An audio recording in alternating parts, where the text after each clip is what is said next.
Okay. अ, सर्वांना माझा नमस्कार. मी राजू कसंबे मुंबईवरून बोलतो आहे आणि आज आपण पक्षी स्थलांतराबद्दल विशेष करून भारतामधल्या पक्षी स्थलांतराच्या उदाहरणासहित आपण पक्षी स्थलांतराबद्दल इथे थोडीशी चर्चा करणार आहोत आणि थोडीफार माहिती द्यायचा मी ते प्रयत्न करतो. अ, तर पक्षी स्थलांतराबद्दल मी ज्या ठिकाणी काम करतो Bombay Natural history society. Audio.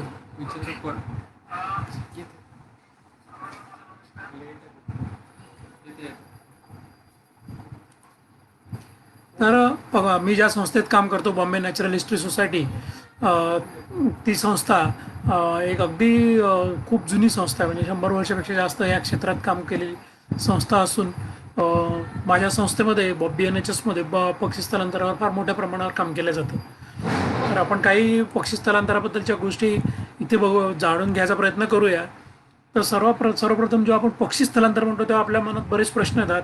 त्याच्यामध्ये सर्वात मोठा प्रश्न असतो की पक्षीचे स्थलांतर आपल्या इथे हिवाळ्यात येतात साधारणतः. मग हिवाळ्यानंतर ते पक्षी परत कुठे जातात किंवा ते कुठून येतात, म्हणजे त्यांची मायभूमी कुठली, आणि आपल्या इकडे जर ते स्थलांतरित आहेत तर मग त्यांची मातृभूमी कुठली, आणि आपल्याला त्यांची मातृभूमी कुठली हे कसं शोधून काढता येईल, किंवा ते कुठे जातात परत, ते कुठून कसं शोधून काढता येईल, ह्याचा अभ्यास म्हणजे बर्ड मायग्रेशन स्टडीज. ते कसा प्रवास करतात, BNHS या बाबतीत पक्षी स्थलांतराच्या अभ्यासाबाबतीत काय करता येईल नेमकं, आणि कशा प्रकारचा अभ्यास झालेला आहे आपल्या इकडे, आणि पक्ष्यांना आपण का पकडतो याचं उत्तर म्हणजे आपल्याला पक्षी स्थलांतराचा अभ्यास करायचा असतो. तर सर्वप्रथम पक्षी स्थलांतर म्हणजे काय? पक्षी स्थलांतर म्हणजे पक्ष्यांची ये जा, म्हणजे एका ठिकाणावरून दुसऱ्या ठिकाणावर, म्हणजे एकदा आला आणि गेला तर त्याला मायग्रेशन म्हणता येत नाही, त्याला आपण भरकटलेला पक्षी सुद्धा म्हणू शकतो. पण ते जर नेहमी नेहमी त्याच ठिकाणी येतात आणि त्याच ठिकाणी परत जातात, तर हा जो प्रवास पक्ष्यांचा आहे त्याला आपण पक्षी स्थलांतर म्हणू शकतो. म्हणजे हे दरवर्षी घडतं आणि आपण त्याच्या बाबतीत एक अंदाज किंवा अनुमान सांगू शकतो की हा पक्षी यावेळेस येतो, ते खरं पक्षी स्थलांतर. आणि पक्षी स्थलांतरामध्ये पक्षी फार लांबचा किंवा जवळचा सुद्धा प्रवास करू शकतात, आणि त्या बरेचदा स्थानिक किंवा राज्याच्या सीमारेषा किंवा देशाच्या सीमारेषा, नद्या, तसेच हिमालयासारखे पर्वतसुद्धा ते पार करून जातात. आणि बरेचदा हे लांबचा प्रवास जर करायचा असेल, लांबचं स्थलांतर करायचं असेल तर पक्षीमध्ये कुठेतरी थांबा घेतात. म्हणजे जसं आपल्याला लांबचा प्रवास करायचा असेल तर एखाद्या धाब्यावर थांबतो, जसं त्याला रेस्टिंग अँड फीडिंग असं म्हणूया आपण. म्हणजे थोडी विश्रांती आणि खायला, पोट उदरभरण करायला किंवा पोटपूजा करायला आपण थांबतो. तसंच पक्षीसुद्धा करतात, त्याला आपण स्टॉप ओव्हर साईट्स म्हणतो. आणि पक्षी एका विशिष्ट हॅबिटॅट किंवा अधिवासामध्येच येतात असं नाही, तर ते जंगलामध्ये, गवताळ प्रदेश, शेती प्रदेश, पाणवठे, धरण, तलाव, सगळ्याच ठिकाणी येतात. वाळवंटामध्ये सुद्धा ते स्थलांतर करून येतात. स्थलांतराचे प्रकार कुठले, तर स्थलांतर पक्षी किती लांबचं करतात यावरून आपण साधारणतः पक्षी स्थलांतराचे प्रकार ठरवू शकतो. एक म्हणजे स्थानिक स्थलांतर. म्हणजे स्थानिक याचा अर्थ असा की भारत देश आपण विचार करतो इथे, भारतातल्या भारतात स्थलांतर. त्यामुळे काय होतं की बरेच पक्षी हिमालयातून आपल्याकडे स्थलांतर करून येतात. जरी आपल्याला असं वाटत असलं की ते दूर देशातून येतात, पण ते आपल्याच देशातून येतात, म्हणून हे स्थानिक स्थलांतर झालं. काही पक्षी असे आहेत की हिमालयाच्या पलीकडून येतात. काही पक्षी श्रीलंकेवरनं पण आपल्याकडे येतात, ऑस्ट्रेलियावरनं पण येतात. हे झालं लॉंग डिस्टन्स, म्हणजे लांब पल्ल्याचा स्थलांतर म्हणूया. अल्टिट्युडिनल म्हणजे उंचीप्रमाणे केलेलं स्थलांतर, म्हणजे हिमालयातून उंचावरून खाली आलेलं, कारण त्या ठिकाणी बर्फ पडतो म्हणून ते पक्षी खाली येतात. तर लांब पल्ल्याचं स्थलांतर करणारं एक उदाहरण म्हणजे हा पांटिवळा किंवा ब्लॅक-टेल्ड गॉडवीट हा पक्षी. हा अत्यंत लांबचा प्रवास करून दूरपर्यंत स्थलांतर करून हे गॉडवीट जातात. आणि स्थानिक स्थलांतराचं उदाहरण म्हणजे ब्ल्यू-टेल्ड बी ईटर, आपल्या इकडे निळ्या शेपटीचे राघू आपण याला म्हणूया. तर हे आपल्या महाराष्ट्रात सुद्धा स्थलांतर करतात. म्हणजे यांची विंड जी आहे, घरटी असतात ती विदर्भात मोठ्या ज्या नद्या आहेत, वर्धा नदी, पेंच नदी, ह्या नद्यांवरती घरटी करतात. त्यानंतर तापी नदी, आणि स्थलांतर करून येतात ते पुणे, आपल्याकडे नाशिक, मुंबई या परिसरात ते स्थलांतर करून येतात. तर हे झालं स्थानिक स्थलांतर, अगदीच म्हणजे लोकल लेवलचं. तर करकोचे आहेत, जसं डेमाझिल क्रेन्स आहेत, म्हणजे आपण याला जो करकरा क्रौंच म्हणूया, हा जे क्रौंच अतिशय लांबचा प्रवास करून भारतामध्ये आणि महाराष्ट्रामध्ये आणि नांदूर मधमेश्वरला किंवा इकडे पण आपल्या महाराष्ट्रामध्ये सगळीकडे येतं. तर लांबचा प्रवास करणारं आणखी एक उदाहरण म्हणजे अमूर फाल्कन. अमूर फाल्कन आपल्या इकडे मणिपूर म्हणजे ईशान्य भारतामधून आपल्याकडे येतात महाराष्ट्राकडे आणि नंतर महाराष्ट्रावरून सरळ ते समुद्रावरून झेप घेऊन आफ्रिकेला पोहोचतात. पण त्यापूर्वी ते कुठून येतात तर याचं इथं इथे नकाशा तुम्हाला मी दाखवलेला आहे. तर ते अक्षरशः साऊथ ईस्ट सायबेरिया हा इथला भाग. हो, ओके. तर हा साऊथ ईस्ट एशियाचा साऊथ ईस्ट सायबेरिया आणि चीनचा उत्तर भाग, उत्तर पूर्व भाग ह्या ठिकाणावरून येतात. भारतामध्ये मणिपूर ईशान्य भारतामधून भारतात प्रवेश करतात. त्यानंतर आपला जो भारतीय उपखंड आहे त्यावरून प्रवास करून गुजरात आणि महाराष्ट्र गोवापर्यंत खाली ह्या समुद्रकिनाऱ्यावरून ते समुद्रावर झेप घेतात. तर सरळ ते आफ्रिकेला पोहोचतात. आफ्रिकेमध्ये सुद्धा ते अरेबियन सीमधून जाऊन फार दक्षिण आफ्रिकेच्या तिकडे अगदी म्हणजे आफ्रिका खंडाच्या दक्षिणेपर्यंत जातात आणि त्या ठिकाणी हिवाळा व्यतीत करतात. हिवाळा संपल्यानंतर परत त्यांचा हाच प्रवास सुरू होतो आणि अशा प्रकारे जवळपास 22,000 किलोमीटरचा प्रवास अमूर फाल्कन्स करतात आणि परत त्यांच्या मायदेशी ज्या ठिकाणी ते घरटी करतात तिथे जातात इथे. तर हा प्रवास करताना तुम्हाला प्रश्न पडला असेल की जेव्हा ते आपल्या भारताच्या पश्चिम किनाऱ्यावरनं समुद्रावर जेव्हा झेप घेतात त्यानंतर जवळपास 6, 6.5, 7 दिवसपर्यंत ते आकाशात असतात. एकही क्षण डोळ्या न लावता, पापणी न लावता ते हा प्रवास करतात. तर त्यावेळेस ते काय खात असतील तर शास्त्रज्ञांना आता असे आढळून आले आहे की त्याच वेळेस ग्लोब स्किमर नावाचं एक ड्रॅगन फ्लाय म्हणजे चतुर ते त्याच वेळेस स्थलांतर करत असतात भारताच्या पश्चिम किनाऱ्यावरनं आफ्रिकेकडे. तर ते त्याच्यावर त्यांना खाद्य म्हणून ते खात असतील अशा प्रकारचं एक संशोधन पुढे येतं. त्यानंतर गॉडवीट मी बोललो तुम्हाला की तर इथे बार्टेल गॉडवीट नावाचा हा पक्षी आहे. अतिशय लांब पल्ल्याचा प्रवास करून स्थलांतर करून हा जाणारा पक्षी आहे. तर जवळपास कुठेही न थांबता 11,000 किलोमीटरचा प्रवास हा पक्षी अलास्कापासून म्हणजे इथला बर्फाळ प्रदेश ते तुम्हाला हा नकाशा दिसतोय ह्या अलास्कापासून तर खाली न्यूझीलंडपर्यंत हा नॉनस्टॉप जातो. विचार करा, अतिशय छोटासा पक्षी आहे आणि या प्रवासादरम्यान त्याचं शरीराचं वजन 55% कमी होतं. एवढं त्याच्यामध्ये शरीरामध्ये त्यांनी चरबी किंवा फॅट साचवलेली असते. त्या प्रवासाच्या दृष्टिकोनातून त्यांनी ही तयारी केलेली असते. त्यानंतर आपण एक बघूया, माझा स्वतःचा फार सुंदर अनुभव होता. 2007ची गोष्ट आहे. 13 डिसेंबरला आम्हाला एक बारेडेड गूज म्हणजे राजहंस पक्षी नागपूरला मिळाला आणि माझ्या मित्रांनी आदित्य जोशींनी त्याचा फोटो काढला. नंतर काही दिवसानंतर 15 डिसेंबरला 2 दिवसांनी निरंजन नावाच्या पक्षी मित्राला कर्नाटकला एक पक्षी मिळाला. आणि विशेष म्हणजे ह्या राजहंस पक्षाच्या गळ्यामध्ये अशा पिवळ्या रंगाची कॉलर घातलेली होती आणि त्याच्यावर एक नंबर होता. नागपूरला जो पक्षी आला त्याच्यावर NU नंबर होता आणि आदेश शिवकरला हा वीर डॅम पुण्याजवळचं जे वीर डॅम नावाचं धरण आहे त्या ठिकाणी हा आदेशला मिळाला. त्याच्यावर C6 असं लिहिलं होतं. अशा प्रकारे 3 पक्षी मिळाले आणि हे तिन्ही पक्ष्याचं हे कुठून स्थलांतर करून आले असावेत असा प्रश्न मला पडला. आणि मग मी इंटरनेटवर सर्च केलं असता असं लक्षात आलं की मंगोलियामधले काही शास्त्रज्ञ, विशेष करून Martin Gilbert wild life conservation society या संस्थेचे शास्त्रज्ञ तिथे राजहंस पक्ष्यांना पकडून त्यांच्या गळ्यामध्ये अशा पिवळ्या रंगाच्या कॉलर घालत होते ज्यावर लाल रंगात त्यांनी नंबर घातलेले होते.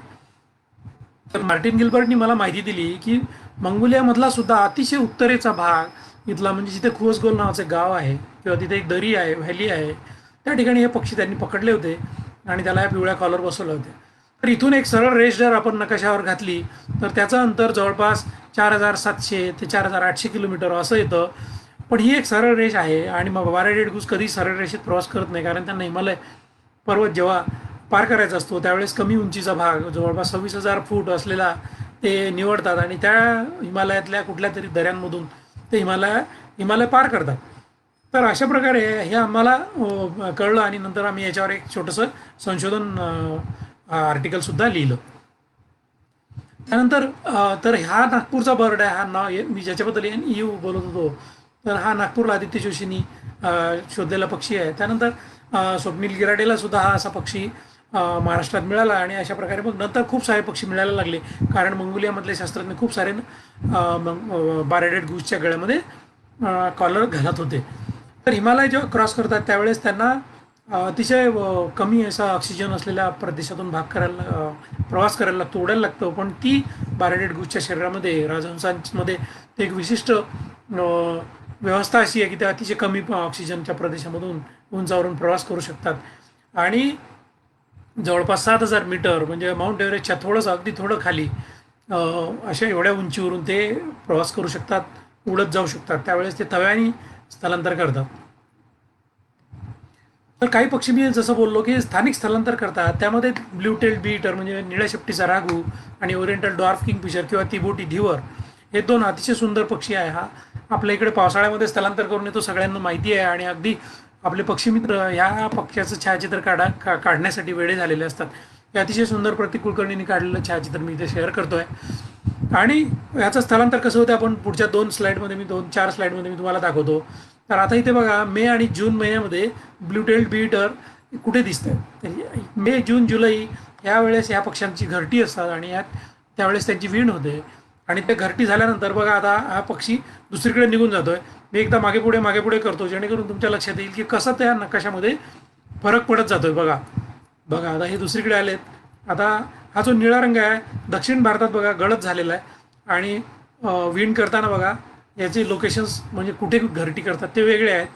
आणि वीण संपल्यानंतर हे पक्षी दक्षिण भारतात जास्त जातात. अशा प्रकारे स्थानिक स्थलांतर म्हणजे भारतातल्या भारतात तुम्हाला स्थलांतर असं दिसून पडतं. मी मागे पुढे करतोय जेणेकरून तुमच्या लक्षात येईल की ते कशा प्रकारे स्थानिक स्थलांतर करतात. त्यानंतर आपण बघूया ओरिएंटल डॉर्फ किंगफिशर म्हणजे आपला तिबोटी खंड्या. आता बघा हे डिसेंबर, जानेवारी, फेब्रुवारीमध्ये हे पक्षी बघा तुम्हाला दक्षिण भारतात आणि श्रीलंकेमध्ये दिसत आहेत. आणि बघा पावसाळा आला हे पक्षी वर येतात. बघा आता महाराष्ट्रात मुंबई, गुजरातपर्यंत हा पक्षी दिसतोय तुम्हाला. परत बघा मी मागे पुढे याच्यासाठी करतोय की जेणेकरून तुम्हाला ते लक्षात येईल की त्याचं स्थानिक स्थलांतर कसं होतं.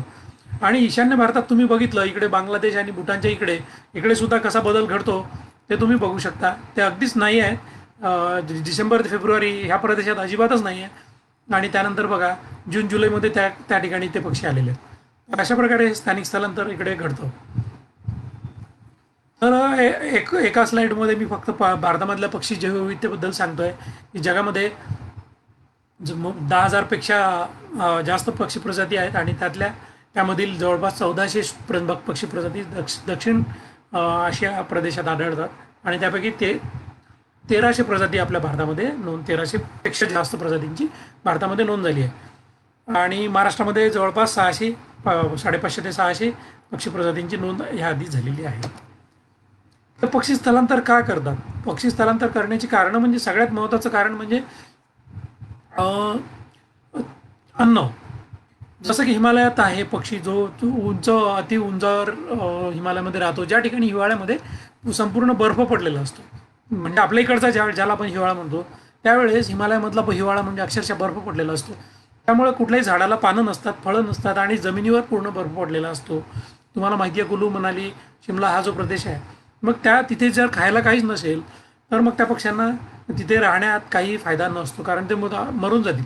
थंडीचा त्यांना त्रास होतो असं मी म्हणणार नाही, पण सगळ्यात महत्त्वाचं म्हणजे आहार मिळत नाही म्हणून त्यांना स्थलांतर करावं लागतं. खरं म्हणजे स्थलांतर करणे ही काही चांगली गोष्ट नाही, कारण स्थलांतरामध्ये खूप धोके असतात आणि स्थलांतरादरम्यान कितीतरी पक्षी मरतात. म्हणजे 100% पक्षी परत जात नाहीत, कितीतरी मोठ्या प्रमाणात पक्षी स्थलांतर करताना मरतात.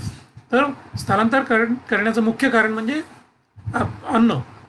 तर जसं आपण सायबेरियामधलं बघूया, सायबेरियामध्ये तिथला जो कडाक्याची थंडी असते जवळपास 8 महिनेपर्यंत. सायबेरिया किंवा युरोपचा जो भाग आहे त्या भागामध्ये कडाक्याची थंडी असते, बर्फ पडलेला असतो.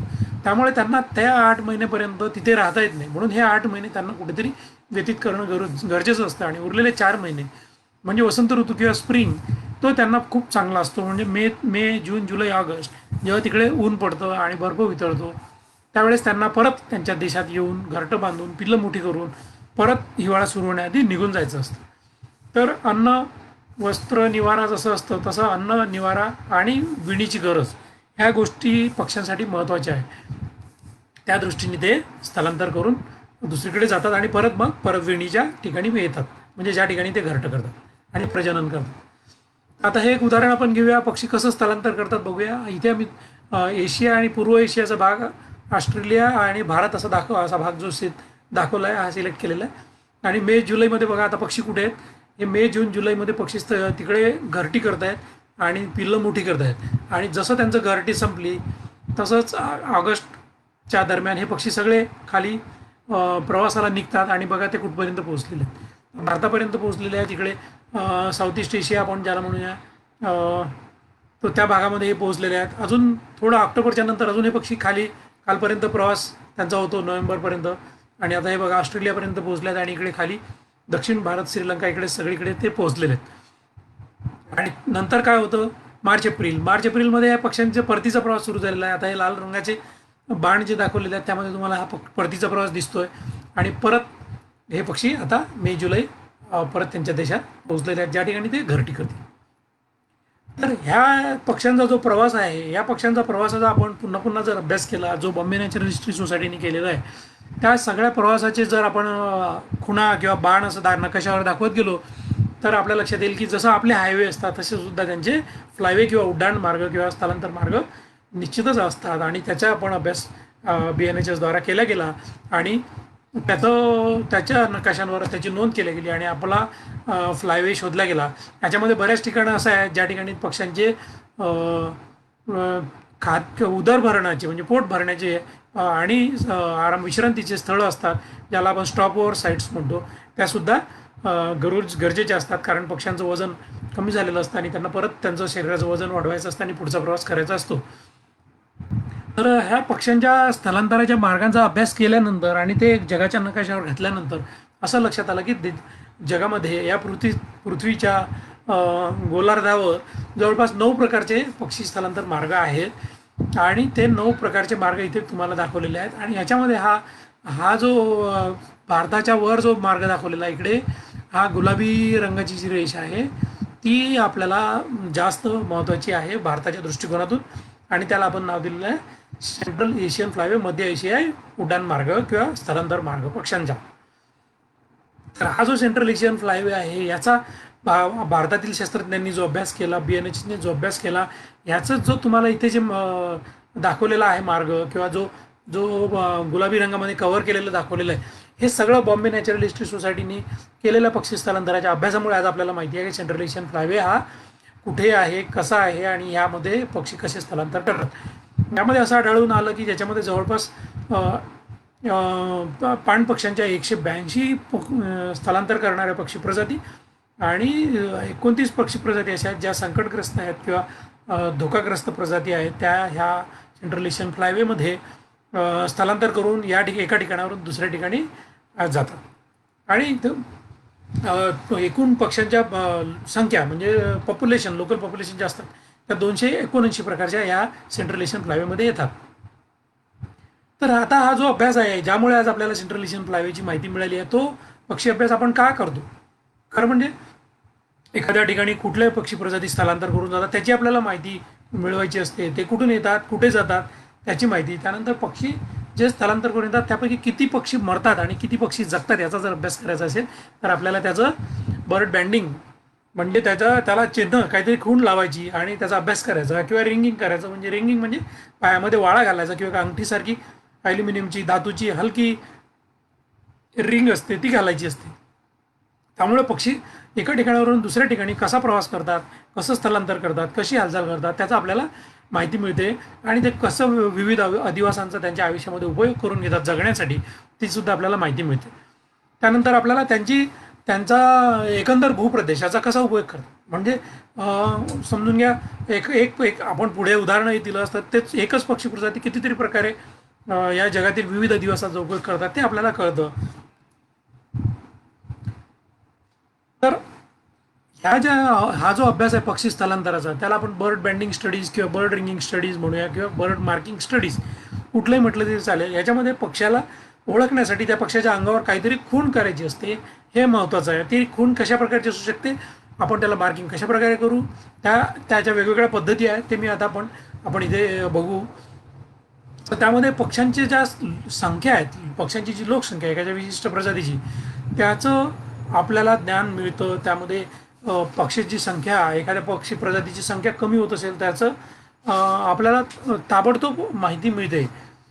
समजून घ्या, आपण एखाद्या ठिकाणी आपण रेग्युलरली म्हणजे नेहमी पक्षी स्थलांतराचा अभ्यास करतोय, तर आपल्या असं लक्षात येतं की एक विशिष्ट पक्ष्याची संख्या कमी झाली आहे किंवा वाढली आहे, आणि आपण ताबडतोब त्या त्या देशातील पक्षी शास्त्रज्ञांना कळू शकतो की बाबा तुमच्याकडनं आमच्याकडे येणारे जे पक्षी होते, जे क्रॉंच होते, ते अचानक कमी झालेले आहेत, संपूर्ण भारतात कमी झालेले आहेत. त्याकरता आपण पक्षी गणना सुद्धा करतो. आणि काही पक्षी असे असतात की ते दरवर्षी त्याच ठिकाणी येतात, म्हणजे त्या त्या ठिकाणावर त्यांचा विश्वास असतो की या ठिकाणी मला मला खाद्य मिळेल, हा अधिवास चांगला आहे आणि इथे मला सुरक्षितता आहे, म्हणजे या ठिकाणी माझी शिकार होणार नाही. तर त्याच ठिकाणी ते पक्षी येत राहतात. जसं नंदूर मधमेश्वरला तुम्हाला सामान्य क्रॉंच आणि दुसऱ्या प्रजातीचे क्रॉंच, कर्करा क्रॉंच, हे कसे नंदूर मधमेश्वरला दरवर्षी येतातच. आणि त्याच्या व्यतिरिक्त पळस मैना येतात, म्हणजे ज्याला आपण गुलाबी मैना सुद्धा म्हणतो. तर फार मोठ्या संख्येमध्ये ते आपल्या इथे येतात. आणि त्याच्या व्यतिरिक्त कितीतरी पाणबदकं आपल्या इथे स्थलांतर करून येतात. त्यांना तिथे सुरक्षितता वाटते, त्यांना तिथे माहिती आहे की आपल्याला इथं खाद्य मिळेल, राहायला स्थळ मिळेल आणि आपल्या प्राणास धोका नाही, हे कळल्यामुळे त्याच्या पिढ्यानपिढ्या आपल्या इथे येत राहतात. तर पक्षी स्थलांतराचा अभ्यास कसा करतात? पक्षी स्थलांतराचा अभ्यास करण्यासाठी बऱ्याच पद्धती आहेत, आणि त्याच्यामध्ये विशेष करून बर्ड रिंगिंग म्हणजे पायामध्ये रिंग घालायची, कलर मार्किंग म्हणजे कुठलं तरी रंगीत त्याच्यावर खूण लावायची, सॅटेलाईट ट्रान्समीटर ही अतिशय अत्याधुनिक पद्धत आहे. याच्यामध्ये एक ट्रान्समीटर पक्षाच्या पाठीवर लावतात आणि त्या सॅटेलाईटद्वारा उपग्रहाद्वारा तो पक्षी कुठे आहे, नेमका कुठे आहे आज, आणि काय करतोय, उडतोय की झोपलाय की खाद्य खातोय की पायी चालतोय, ही सगळी माहिती आपल्याला क्षणाक्षणाची माहिती मिळू शकते त्या सॅटेलाईट ट्रान्समीटरद्वारा. इतर सुद्धा अनेक पद्धती आहेत, जसं जिओ लोकेटर बसवता येतं, GSM टॅग बसवता येतो. GSM टॅग म्हणजे आपण रिलायन्सच्या मोबाईलमध्ये जो GSM प्रकारचा जो होता मोबाईल, तशा प्रकारचा एक टॅग असतो. तो मोबाईल फोनप्रमाणेच मोबाईल फोनच्या रेंजमध्ये आल्यानंतर तो आपल्याला कळवतो की तो कुठे आहे. त्यानंतर स्टेबल आयसोटोप, रडार, ह्या अनेक पद्धती आहेत. तर याच्यामधील आपण बर्ड रिंगिंग, कलर मार्किंग आणि सॅटेलाईट ट्रान्समीटर ह्या पद्धतीचा जास्त उपयोग केला जातो. त्यामुळे त्याच्याबद्दल मी इथे थोडक्यात माहिती देणार आहे. सगळ्यात पहिली पद्धत म्हणजे रिंगिंग किंवा बर्ड बँडिंग किंवा कुठली पद्धत, ज्या बऱ्याच पद्धती ज्या आहेत, या सगळ्या पद्धतींमध्ये सगळ्यात महत्त्वाचं असतं पक्षाला पकडणे. तर त्या पक्षाला जखम होऊ नये महत्त्वाचं आहे. तर मिस्टनेट नावाची एक नेट असते, ती अशी लावली तर पक्षी जे उडतात त्यांना ही नेट दिसत नाही. जरी आता ज्या अँगलमधून हा फोटो काढला त्या अँगलमधून तुम्हाला ही नेट दिसते. ही नेट जर जंगलामध्ये लावली तर पक्षी सहज पकडता येतात. पण एक लक्षात घ्या की कुठलाही पक्षी पकडायला आपल्या इथे वन विभागाची परवानगी लागते, आणि कुठल्याही परवानगीशिवाय आम्हीही संशोधन किंवा पक्षी पकडत नाही. तर ही नेट लावतात किंवा त्याच्यानंतर अनेक वेगवेगळ्या पद्धतीने पक्षी पकडले जातात. त्याकरिता आपल्याकडे पक्षी पकडणारे एक्सपर्ट्स असतात, आणि दुसऱ्या कोणी तो प्रयत्न करू नये, कारण या नेटमध्ये अडकलेला पक्षी काढायला सुद्धा एक विशिष्ट एक युक्ती वापरावी लागते. नाहीतर तो पक्षी आपण जर समजून घ्या, या जाळीच्या मागून पक्षी आला आणि तुम्ही त्याला या बाजूनी काढायचा प्रयत्न केला तर त्याला फास लागतो किंवा त्याच्या चोचीमध्ये ती जाळी फसते आणि त्याच्या जिभेला इजा होते आणि तो पक्षी मरू शकतो. तर मिशनेटनी पक्षी पकडतात आणि इतर पद्धतीने सुद्धा पक्षी पकडता येतात. तर हे पक्षी पकडणं आवश्यक असतं, त्याच्याशिवाय तुम्ही त्याला कुठलंही रिंग लावू शकत नाही. तर पक्षाला ज्या रिंग असतात त्या अनेक प्रकारच्या असतात. जसं इथे मी तुम्हाला BNHSच्या रिंग दाखवलेल्या आहे, आणि त्या रिंगच्या साईजेस असतात, ABCD असे साईज असतात. कारण प्रत्येक पक्षाचा पायाचा आकार, पायाची जाडी ही काही सारखी नसते. जे छोटे पक्षी असतात त्यांचे पाय पातळ असतात किंवा बारीक असतात, त्याप्रमाणे त्यांना छोट्या आकाराची रिंग लागते. मोठे जे पक्षी असतात जसे सारस किंवा क्रॉंच, त्यांना मोठ्या आकाराची रिंग लागते. काही पाणपक्ष्यांचे पाय जाड असतात, त्यांना मोठी रिंग लागते. तर अशा प्रकारच्या रिंग असतात, आणि ही रिंग ॲल्युमिनियमची असते आणि ही उघडी असते. तर ही रिंग पक्षाच्या पायामध्ये घालून ह्या विशिष्ट प्रकारच्या प्लायरनी ती त्याच्यावर पायावर फिट केल्या जाते. आणि ह्या प्रत्येक रिंगवर एक अल्फा न्यूमेरिक नंबर असतो, alpha numerical code. Alpha numerical म्हणजे ABCD मधील काही शब्द आणि 1 2 3 1 2 3 4 असे काहीतरी नंबरचं एक कॉम्बिनेशन असं त्याच्यावर घातलेलं असतं. तो अल्फा न्यूमेरिक नंबर संस्था एकचदा वापरते, पुन्हा पुन्हा वापरत नाही. आणि त्याच्यावर जर कुणाला तो पक्षी मिळाला तर त्यांनी ते आम्हाला कळवावं म्हणून inform Bombay Natural history society असं त्याच्यावर कोरलेलं असतं, म्हणजे इन्स्क्राईब केलेलं असतं. आणि ही रिंग पायाला लावल्यानंतर ताबडतोब तो पक्षी सोडून द्यायचा असतो, पण सोडण्याआधी त्याची पक्षाची त्या माहिती घ्यायची असते. तर इथे बघा बारका पक्षी आहे त्यामुळे छोटी अगदी बारकी रिंग आहे. इथे बघा पक्षाचा पाय मोठा आहे, शिक्रा पक्षी आहे, इकडचा वार्बलर आहे आणि हा शिक्रा आहे. या शिक्रेला मोठ्या आकाराची रिंग लावलेली आहे आणि वार्बलरला छोट्या आकाराची रिंग लावलेली आहे. तर कोणाला तरी हा पक्षी मिळाला किंवा दुसऱ्या देशामध्ये सुद्धा पक्षी स्थलांतराचा अभ्यास करणारे काही पक्षीशास्त्रज्ञ असतात, त्यांनी जर हा पक्षी पकडला तर ते काय करतील की त्या याच्यावरचं वाचतील, तो नंबर वाचतील आणि तिकडे inform Bombay Natural history society लिहिलं असल्यामुळे ते गुगलवर सर्च करतील आणि आम्हाला ते कळवतील. म्हणजे बॉम्बे नॅचरल हिस्ट्री सोसायटीला कळवतील की अशा प्रकारचा ह्या पायावर ह्या नंबरची क्रमांकाची रिंग असलेला पक्षी आम्हाला मिळालेला आहे. आणि मग त्यांना आपण ती माहिती कळवू की हा पक्षी आपण नंदूर मधमेश्वरला पकडला होता किंवा मुंबईला पकडला होता आणि आम्ही ही रिंग लावलेली होती. सो अशा प्रकारे त्याला सुद्धा माहिती कळेल की हा पक्षी कुठून स्थलांतर करून आलेला आहे आणि आपल्याला सुद्धा माहिती कळेल की तो आता नेमका कुठल्या देशामध्ये मिळालेला आहे. तर अशी माहिती मग BNHS जमवत जाते आणि मग ही सगळी माहिती जमवत आपल्याकडे खूप माहिती संचय होतो आणि त्याच्यामधून बरीच माहिती आपल्याला त्या पक्षाच्या आयुष्याबद्दल, त्याच्या स्थलांतराबद्दल मिळत जाते.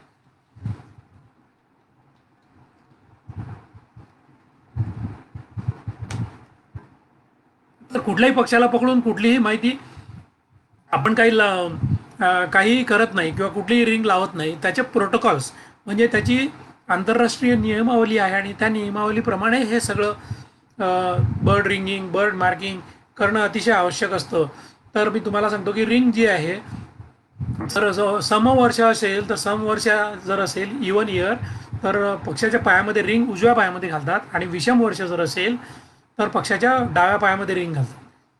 तर हा नियम संपूर्ण जगामध्ये लागू होतो आणि ह्याच्यावर प्रत्येक रिंगवर इन्फॉर्म BNHS लिहिलेलं असतं आणि अल्फा न्यूमेरिक कोड मी जसं सांगितलं ABCD प्लस 1 2 3 4 असं 0 ते 9 ह्याच्याप्रमाणे क्रमांक दिलेला असतो आणि तो क्रमांक 4 अंकी पण असू शकतो.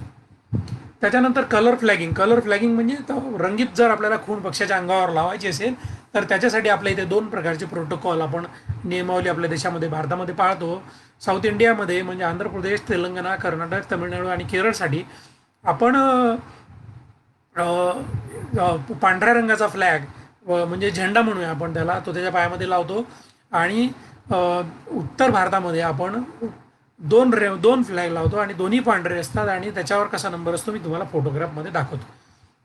तर मी हे त्यानंतर बारेडेड गूसच्या गळ्यामध्ये आपण लाल रंगाची कॉलर लावतो आणि त्याच्यावर पांढऱ्या रंगामध्ये नंबर घातलेला असतो. त्यानंतर फ्लेमिंगोजला जर लावायचं असेल तर त्याच्या पायामध्ये 2 आपण बँड घालतो आणि एक पिवळा असतो आणि त्याच्यावर काळ्या रंगामध्ये नंबर घातलेला असतो. आणि गिधाडांना जर मार्किंग करायचं असेल तर तो आपल्या भारतासाठी आपण केशरी रंग किंवा नारंगी रंग घेतलेला असून त्यावर आपण अल्फा न्यूमेरिक नंबर घातलेला असतो. तर गिधाडांच्या पंखाला आपण विंग टॅग म्हणतो, आपण पंखाला आपण अशा प्रकारचा टॅग लावतो भारतामध्ये. तर तोच नेपाळमध्ये पिवळ्या रंगाचा टॅग लावतात आणि बांगलादेशमध्ये हिरव्या रंगाचा विंग टॅग लावतात, म्हणजे त्याच्या पंखावर लावतात. तो कशा प्रकारे लावतात मी तुम्हाला पुढच्या स्लाइड्समध्ये दाखवणार. तर ही रिंग लावायची पद्धत आहे. तर जेव्हा आपण पक्षी पकडतो कुठलाही तर नुसती रिंग लावायची आणि धडपडत त्याला सोडून द्यायचं असं नसतं. जेव्हा तो पक्षी पकडला आहे तर त्याच्याबद्दल काही महत्त्वाची माहिती आपण जमवून घेतो. जसं की त्या पक्षाच्या चोचीची लांबी किती होती, त्याच्या पायाची लांबी, पायाच्या विशेष करून पोटरीचं जे हाड असतं ज्याला टार्सस म्हणतात त्या हाडाची लांबी किती होती आणि त्याच्या पंखाची लांबी किती होती ते मोजतात. तर ते मोजण्याकरता आपल्याला अशा प्रकारचं एक इन्स्ट्रुमेंट आपल्याला मिळतं. तर त्याच्यामध्ये ही लांबी मोजल्या जाते. इथे तुम्हाला पायाचं जे पोटरीचं जे हाड आहे ज्याला टार्सस म्हणतो त्याची लांबी कशी मोजतात भारतीय शास्त्रज्ञ ते दाखवलं आहे. त्यानंतर इथे शेपटीची लांबी, त्याच्या बुडापासून तर शेपटीच्या टोकाची लांबी इथे मोजताना आपण दाखवलेलं आहे. आणि पक्षाचे पिसं जी असतात म्हणजे पंख जे असतात विंग्सचे फेदर्स म्हणजे पिसं हे दरवर्षी पक्षाचे झडतात. तर त्या झडण्याची एक विशिष्ट क्रमावली असते म्हणजे सिक्वेन्स असते, त्याला मोल्टिंग म्हणतात. तर ही मोल्टिंग आज नेमकं कुठल्या परिस्थितीमध्ये आहे म्हणजे ज्या दिवशी आपण रिंगिंग केलं ती परिस्थिती लिहून घेतल्या जाते, त्याची नोंद केल्या जाते. त्यानंतर ह्या पिसांच्या झडण्यावरून बरेचदा शास्त्रज्ञांना पक्षाचं वय काढता येतं. जर अभ्यास केला तर हे काढता येतं. तर त्याची सुद्धा नोंद केली जाते. आणि जर पक्षाची नर आणि मादी वेगळे सहज ओळखता येत असतील तर तो नर होता की मादी होता याची सुद्धा नोंद घेतली जाते. आणि हा सर्वात महत्त्वाचं म्हणजे पक्षाचं वजन केलं जातं. तर एवढी सगळी माहिती केवळ काही मिनिटांमध्ये घ्यायची असते, कारण की पक्षाला आपण खूप वेळपर्यंत पकडून ठेवायचं नसतं. तर त्याला तो पक्षी कुठल्याही प्रकारे थकून जाऊ नये, एक्झॉस्ट होऊ नये याची काळजी घेत लगेच त्याला रिंग लावायची, एवढी माहिती जमवायची, त्याची नोंद घ्यायची. त्याच्यासाठी एक विशिष्ट प्रकारचा नमुना असतो म्हणजे फॉर्म असतो, तो फॉर्म लगेच भरून घ्यायचा आणि रिंग बसवायची आणि त्याला ताबडतोब सोडायचं. तर जितक्या लवकर आपण सोडू शकू तितकं आपलं रिंगिंगचं आपलं कौशल्य चांगलं आहे असं आपण म्हणू शकतो. आता बघा, आपण भारतात भरतपूरला रिंगिंग केलेले पक्षी हा भरतपूर आहे, त्या ठिकाणी इथे सगळे पॉईंट्स जुळलेले आहेत. भरतपूरला रिंग केलेला नॉर्दर्न पिनटेल म्हणजे हा जो पक्षी आहे, पिनटेल प्रजातीचा जो पक्षी आहे, तर ह्या आपण रिंग केलेले पक्षी बघा जगामध्ये किती दूर दूरपर्यंत स्थलांतर करून गेले. ह्या प्रत्येक रेषा, एक रेषा म्हणजे एक पक्षी इथे रिंग केला आणि तो कुठे किती दूरपर्यंत जाऊन ते मिळालेले आहेत. अक्षरशः इकडे युरोपचा उत्तर भागपर्यंत, रशिया, मंगोलियाच्या पलीकडे पार कझाकस्तान, असं कितीतरी ठिकाणी हे मिळालेले आहेत. आणि ह्या ज्या रेषा तुम्हाला अशा दिसत आहेत, ज्या इथे रेषा तयार झाल्या आहेत, ह्या मोठ्या नद्या आहेत. या ठिकाणी हे पक्षी जाऊन थांबतात. त्यामुळे ह्या नद्या आहेत आणि मोठे मोठे सरोवर आहेत, त्या ठिकाणी हे थांबतात. तर अशा प्रकारे या नद्यांचं सुद्धा महत्त्व किती आहे हे सुद्धा आपल्याला या ठिकाणी कळतं त्या बर्ड रिंगिंगमध्ये. तर नॉर्दर्न पिनटेल, भरतपूरला येणारे जे नॉर्दर्न पिनटेल असतात ते केवळ एका ठिकाणावरून येत नसून संपूर्ण एशियाचा उत्तर भाग आणि युरोपसुद्धा, इथून ते इतक्या दूरपर्यंत पासून ते आपल्या इथे येतात असं आपल्या भारतातील भरतपूरच्या BNHSच्या अभ्यासामध्ये आढळून आलं. तुम्हाला वाटतं की चिमणी जी आहे ती कुठेही स्थलांतर करून जात नाही, तर भरतपूरला जेव्हा BNHSचे शास्त्रज्ञ रिंगिंग करत होते तेव्हा बरेचदा नेटमध्ये, म्हणजे मिसनेट जी तुम्हाला मी दाखवली आहे जाळी, जी पक्षी पकडायची जाळी असते, त्याच्यामध्ये चिमण्यासुद्धा यायच्या. तर तो पक्षी पकडलेला आहे आपण ऑलरेडी, तर मग त्याला तसं सोडून उगाच त्याला थकवायचं नसतं. तर त्याला पकडला आहेच तर मग त्याला पण पटकन रिंग घालून त्याचं मोजमाप घेऊन सोडून द्यायचं असतं. तर मग चिमण्यासुद्धा मिळाल्या आणि चिमण्यांना रिंगिंग केलं आणि बघा त्या चिमण्या कुठे मिळाल्या, अक्षरशः किर्गिस्तान, कझाकस्तान, ताजिकिस्तान इतक्या दूरपर्यंत चिमणी स्थलांतर करून जाते हे आपल्याला कळलेलं आहे. आणि मला तर असं नेहमीच वाटायचं की चिमणी कुठेही स्थलांतर करून जात नाही आणि तो आपला रहिवासी पक्षी, तो निश्चितच रहिवासी आहे, पण तो स्थलांतर करून सुद्धा जातो, म्हणजे त्याला आपण म्हणतो रेसिडेंट मायग्रेटरी स्पीसीज. तर अशा प्रकारची ही चिमणी किती कलाकार असू शकते तो हे तो आपल्याला याच्यामध्ये आढळून येईल. आणि ती जरी तुम्हाला अशक्त पक्षी वाटत असला तरी तिच्या शरीरामध्ये किती शक्ती असते, तिच्या पंखामध्ये किती बळ असतं, त्याचं हे आपल्याला उदाहरण म्हणून बघता येईल. मी तुम्हाला बोललो की रंगीत खूण कशी करायची, म्हणजे त्याला आपण कलर फ्लॅगिंग म्हणू. तर कलर फ्लॅगिंग ह्या दक्षिण भारतामधला, आता ह्या ग्रे प्लोवर नावाचा पक्षी आहे. तर दक्षिण भारतामध्ये दक्षिण भारतातली जी 5 राज्य आहेत त्या ठिकाणी काळ्या रंगाचा फ्लॅग एका पायामध्ये घालतात आणि दुसऱ्या पायामध्ये रिंग घालतात. रिंग तर कंपल्सरी आहे हे लक्षात ठेवा. तर हा फ्लॅग घातला की याच्यावर काळ्या रंगाचा फ्लॅग आणि पांढऱ्या रंगामध्ये अल्फा न्यूमेरिक कोड, म्हणजे एक ABCD आणि 1 2 3 4 अशा प्रकारचा नंबर याच्यावर घालतात आणि तो गुडघ्याच्या वर, मोठे पक्षी असतील तर गुडघ्याच्या वर त्याला तो लावतात.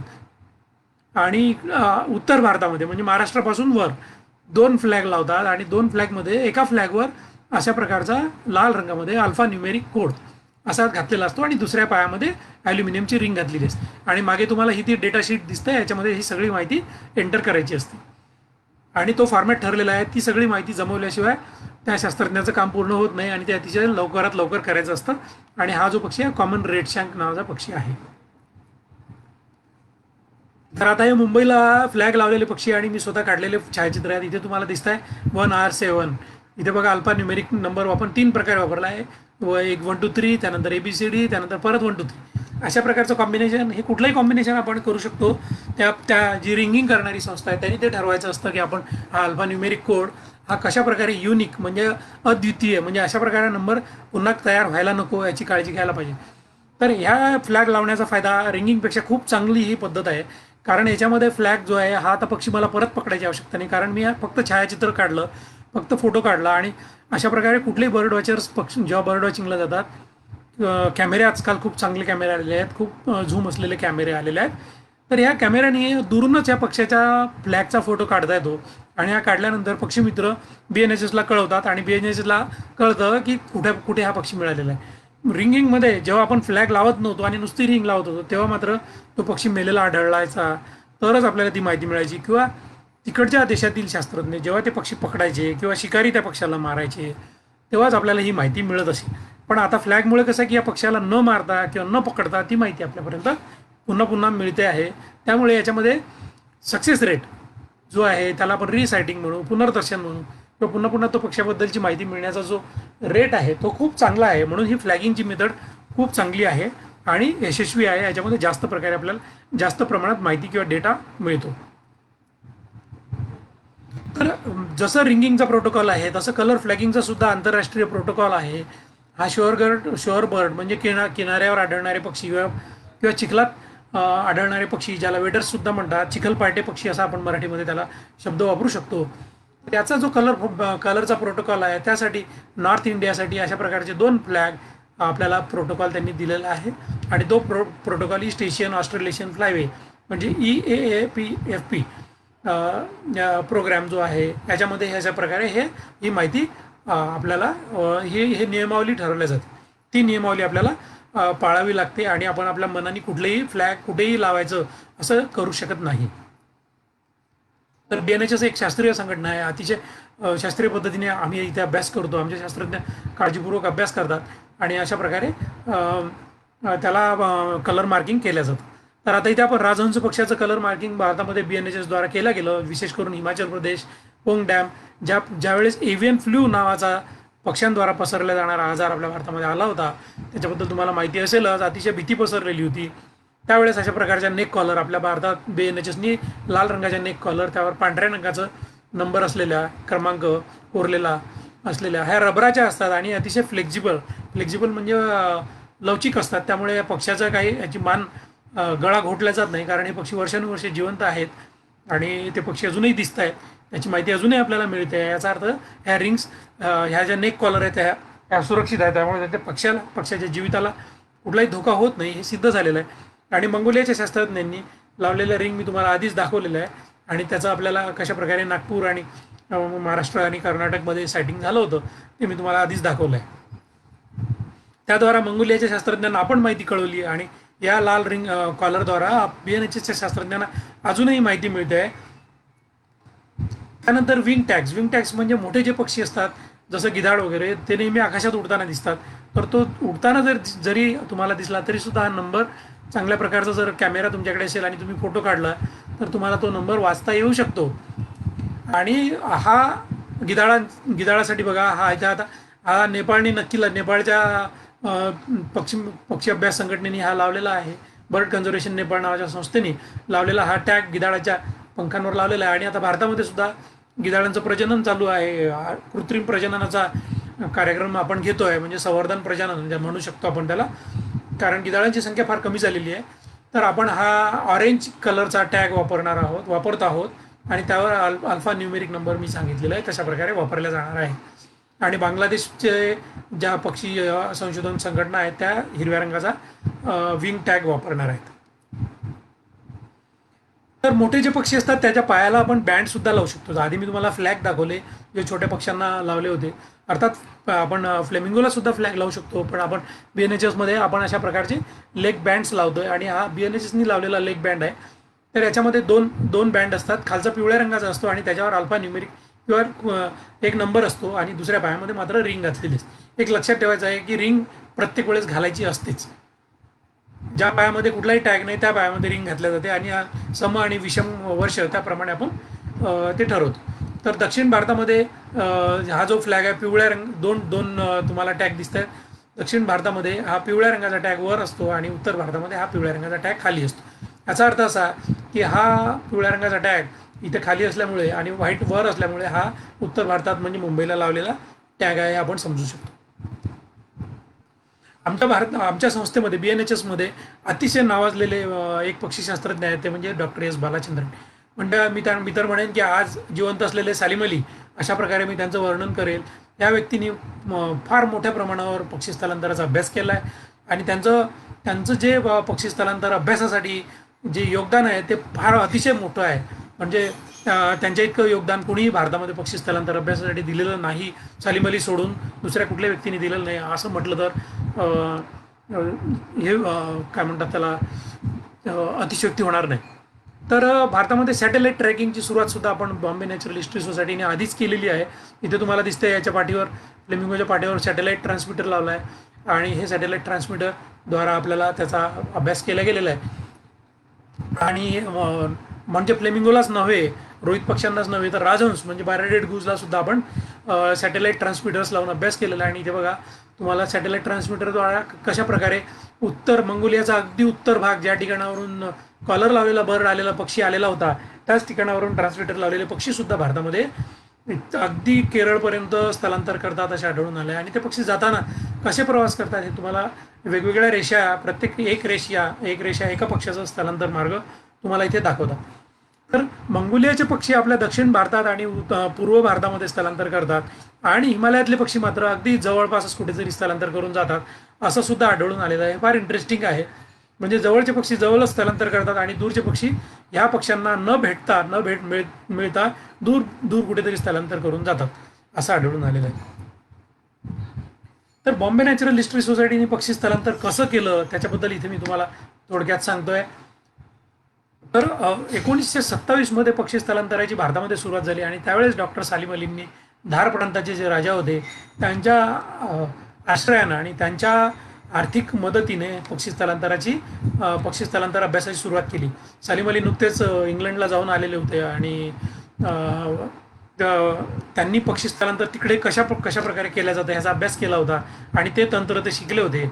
आणि त्यानंतर त्यांना भारतामध्ये तसं करायचं होतं. सुदैवाने धारचे राजा जे होते त्यावेळेस त्यांनी मदत केली, आणि मग रिंगिंगला सुरुवात झाली. त्यानंतर मग BNHSनी इथे सुरू झालेला प्रवास आणि सालीम अलींचा BNHS सोबतचा प्रवास सुरू झाला, आणि शेवटी सालीम अलींच्या आयुष्याचा शेवट जे होता म्हणजे सिनियरिटी, शेवटची जी वर्ष होती त्यांनी खूप मोठ्या प्रमाणावर भरतपूर आणि या ठिकाणी आपण BNHSनी प्रोजेक्ट्स घेतले, आणि फार मोठ्या प्रमाणावर पक्षी स्थलांतराचा अभ्यास घडून आला, आणि त्यामध्ये सालीम अलींचं योगदान फार मोठं होतं. त्यानंतर मग म्हणजे अगदी सालीम अली नंदूर मधमेश्वरला सुद्धा आले.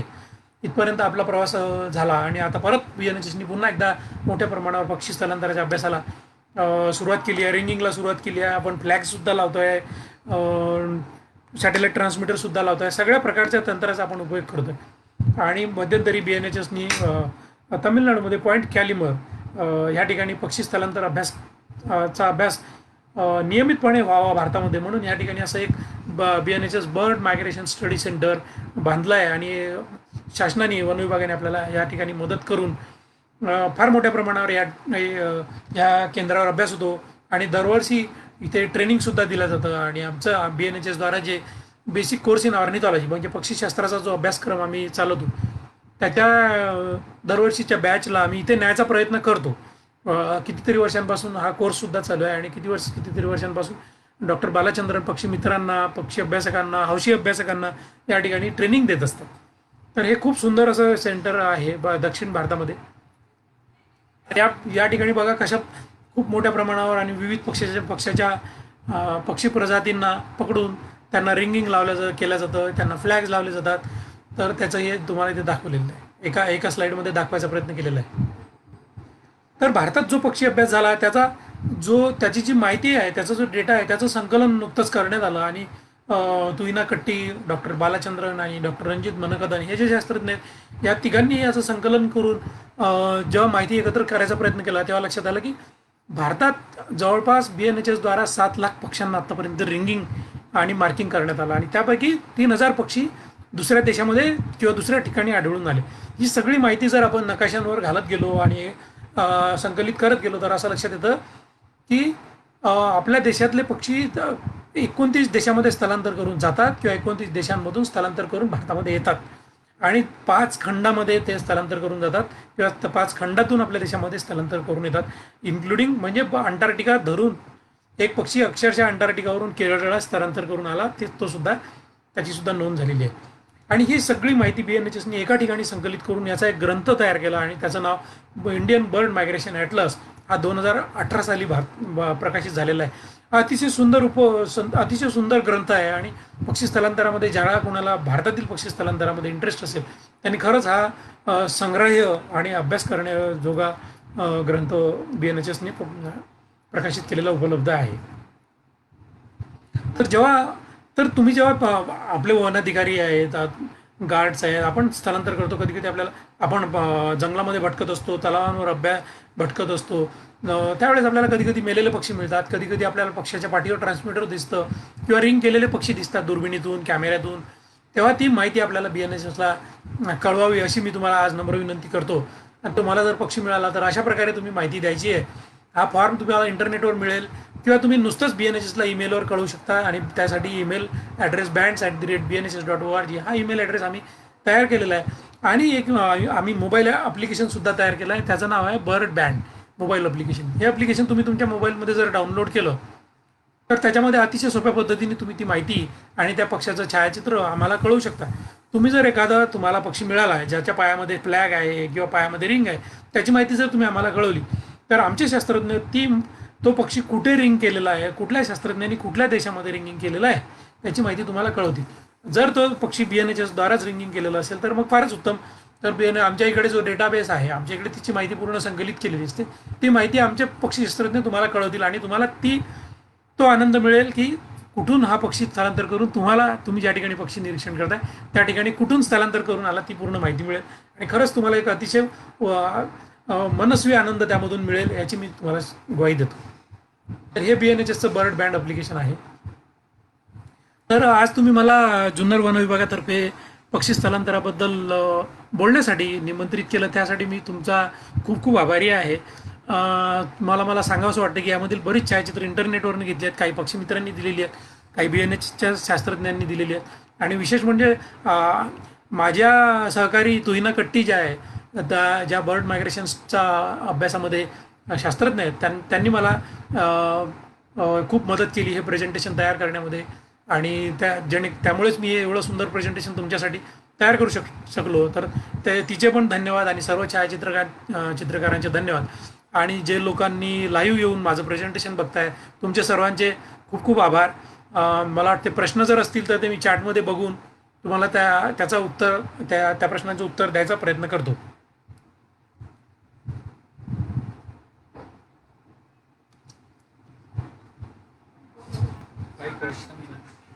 अच्छा.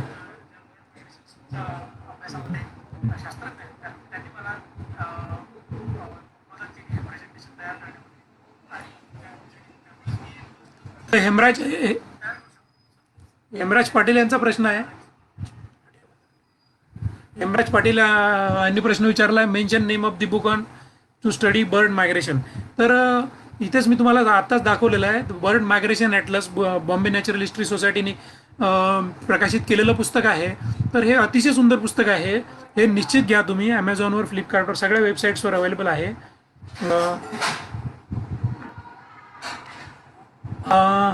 सुरेखा फाकटकर, थँक्यू. सुधीर फाकटकर साहेब धन्यवाद. सागर निवृत्ती धन्यवाद, तुम्ही कौतुक केल्याबद्दल. फ्लेमिंगोबाबत अधिक माहिती द्यावी, जुन्नर तालुक्यातील. राधाकृष्ण गायकवाड, मला असं खूप माहिती नाही जुन्नर तालुक्यातील फ्लेमिंगोबद्दल, पण मे आणि जून महिन्यामध्ये जनरली फ्लेमिंगोज एक असं कुठेही आढळू शकतात, कारण त्यावेळेस ते त्यांच्या विणीची जी जागा आहे त्या ठिकाणी त्यांना जायचं असतं, त्यामुळे ते कुठेही दिसतात. त्यामुळे जुन्नरला सुद्धा दिसू शकतात. पण जे मोठे जे वेटलँड्स आहेत जसं नंदूर मधमेश्वर या ठिकाणी मात्र ते 4-5 महिने आढळू शकतात. जसं हिवाळ्यामध्ये जेव्हा त्यांची वीण किंवा प्रजनन होत नसते त्यावेळेस ते आपल्या मोठ्या मोठ्या हॅबिटॅट ज्या ठिकाणी उथळ पाण्याचा पसारा जास्त आहे त्या ठिकाणी ते दिसू शकतात. तर अशी मी एक साधारण जनरल माहिती मी तुम्हाला देऊ शकतो. Do Amur falcon are other species migrate during night only or in day time also. Hemraj Patil Saheb, Amur फाल्कनसारखे जे पक्षी असतात ते दिवस रात्र प्रवास करतात आणि ते जसं अरेबियन समुद्रावरनं त्यांना प्रवास करायचा असतो तर जवळपास 6 ते 7 दिवस आणि रात्र, कारण त्यांना कुठेही उतरायसाठी जागा नसते, तर त्यांना दिवस रात्रच प्रवास करावा लागतो. यश मस्करे साहेब, तुम्ही कौतुक केल्याबद्दल धन्यवाद. आणि छाया बैरागी, थँक्यू, तुम्ही कौतुक केल्याबद्दल धन्यवाद पुन्हा एकदा. तर सर्व प्रश्न जेवढे मला दिसले त्याचं मी उत्तर द्यायचा प्रयत्न केलेला आहे. आणि मला असं वाटतं की इथे मी थांबतो. आणखी काही प्रश्न नसतील तर, कोणाला प्रश्न असेल तर विचारू शकतात पुढच्या काही क्षणामध्ये, नाहीतर मग मी माझं लाईव्ह बंद करतो आणि पुन्हा एकदा तुम्हाला सगळ्यांना धन्यवाद देतो.